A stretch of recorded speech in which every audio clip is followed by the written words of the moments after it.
Everybody knows the story of the invention of the sandwich, or at least the legend. And the legend goes that one day the Earl of Sandwich was eating, and he had his bread and he had his meat, and he couldn't figure out how to eat them both fast enough, and someone, perhaps his chef, came up with the brilliant idea of taking the piece of bread and then a piece of meat and then a piece of bread all together, and that becomes our sandwich, or at least so the legend goes. And I was thinking, that's probably not what happened. And not only that, but we know what happened, or at least something like it. And probably what happened, and this part is true as far as it goes, is one day the old Earl of Sandwich was eating, couldn't get enough, and he's fumbling with his bread, fumbling with the meat, and probably his little serving boy, Jimmy Miller, little Jimmy, came up to him and said, "Oh, but sir, what you do is you take the bread and then the meat and then the bread and you put them together like this, and you can eat them with one hand.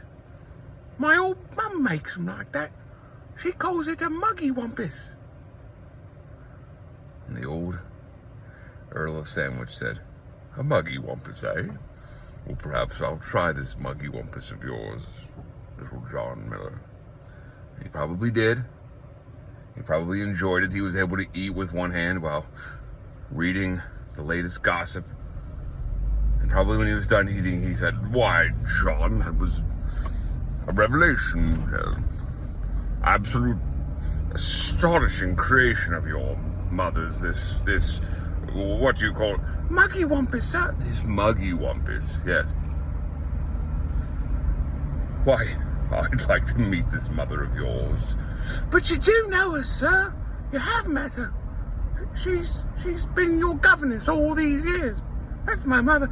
"Oh, she sounds fascinating. I'll have to meet her. And I'll tell you one other thing, John, is that I'll take this Muggywumpus of yours and I'll tell my friends about it, and I believe it's so brilliant and astonishing that it will revolutionize eating forever. And I'll tell them of you, and I'll tell them of your mother and her Muggywumpus, and your fame and hers shall spread across this great land."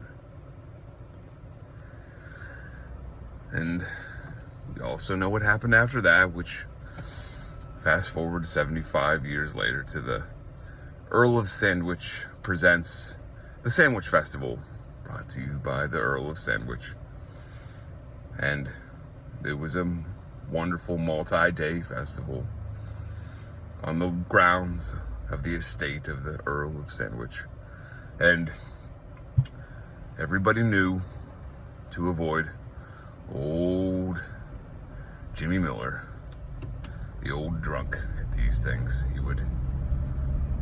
He was all alone in the world now. Was Jimmy. His mother had died of probably the consumption, in agony, in an unheated hovel decades before. And all the young maidens at the Earl of Sandwich presents the Sandwich Festival, brought to you by the Earl of Sandwich. They knew to avoid old Jimmy Miller. He would sidle up and he would go, "Yeah,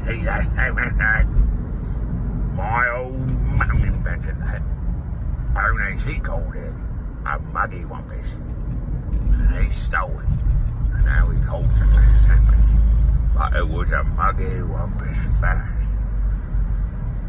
And old John Miller, the drunk, he would probably stand too close, his breath a little too strong, and they all knew to avoid. This was before Me Too or any of that. It was called Me Twain back then.